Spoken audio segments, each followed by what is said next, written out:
मम्मम TV. गोष्टीचं नावे गोगलगाय गेली स्केटिंगला. एक होतं जंगल. जंगलात राहत होती एक गोगलगाय. आता तुम्हाला तर माहितीच आहे गोगलगाय कशी चालते, हळूहळू. तर आपली ही गोगलगाय पण हळूहळू चालायची. जवळच राहायचा एक ससा.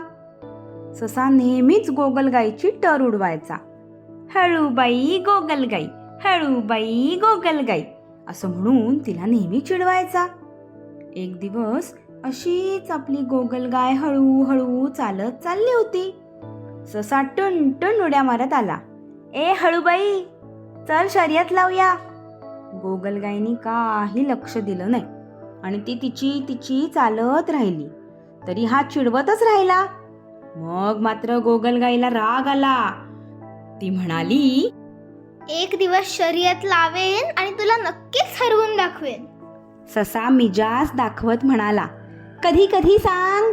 तशी गोगलगाय म्हणाली, 1 महिना दे, बरोबर 1 महिन्यानी शर्यत लावू.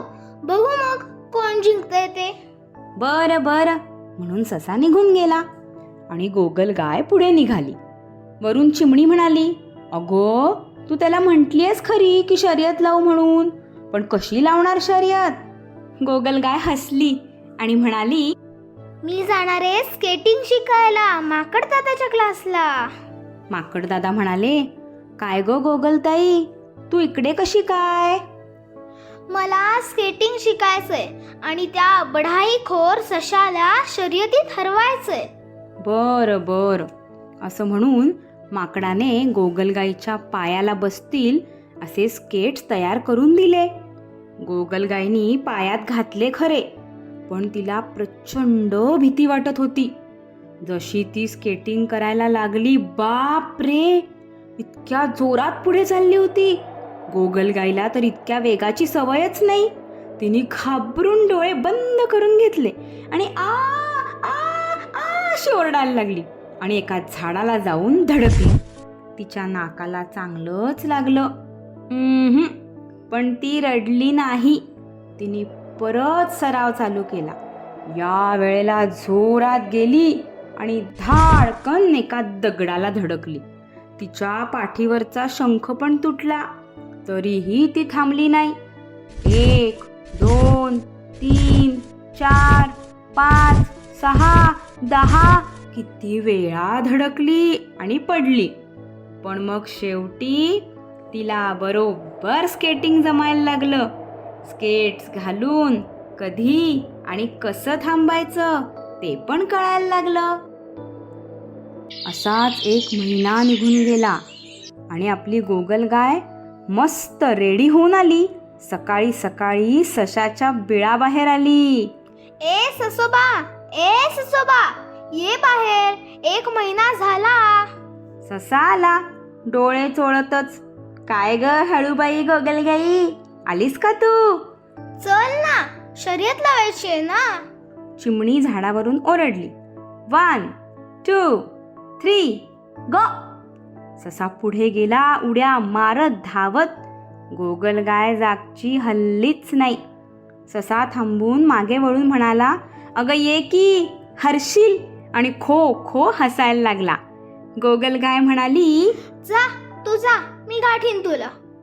आणि ससा पुढे निघून गेला. तशी गोगलगाय निघाली. स्केट्स लावले. झुई झुई वाऱ्याच्या वेगात सशाच्या पुढे गेली.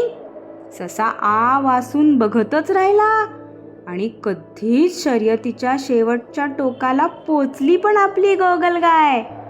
ससा धापा टाकत हश हुश करत कसा बसा पोचला. म्हणाला, हे कसं काय केलंस गो गोगलगाय ताई. तिने पायातले स्केट्स दाखवले. ससा म्हणाला, वा, भारीच आहेस की ग, परत नाही मी चिडवणार तुला. असं म्हणून ससा निघून गेला. 2-3 दिवसांनी सशानी परत गोगलगाईला बघितलं तर ती आपली हळूहळू चाललेली. ससा म्हणाला, अगं आता तर इतकी मस्त स्केटिंग करतेस, मग कशाला अशी हळूहळू चालतेस. गोगलगाय म्हणाली, ते तर मी तुला दाखवून द्यायला आणि शर्यत जिंकायला गेलो होतो. मला नाहीच आवडत जोरात. हळूहळू रमत गमत निसर्ग सौंदर्य बघतच आम्हाला चालायला आवडतं. देवानी जसं बनवलंय ते छान असतं. सशाला पण ते पटलं आणि तो निघून गेला. गोगलगाय मग आनंदाने संथपणे रमत गमत चालत राहिली. मुलांनो, देवाने आपल्याला जसं बनवलंय ते खूप सुंदर असतं आणि खूप छान असतं. माझ्याकडे हे नाही, मी अशी नाही, मी तसा नाही म्हणून कधी रडायचं नाही. कळलं की?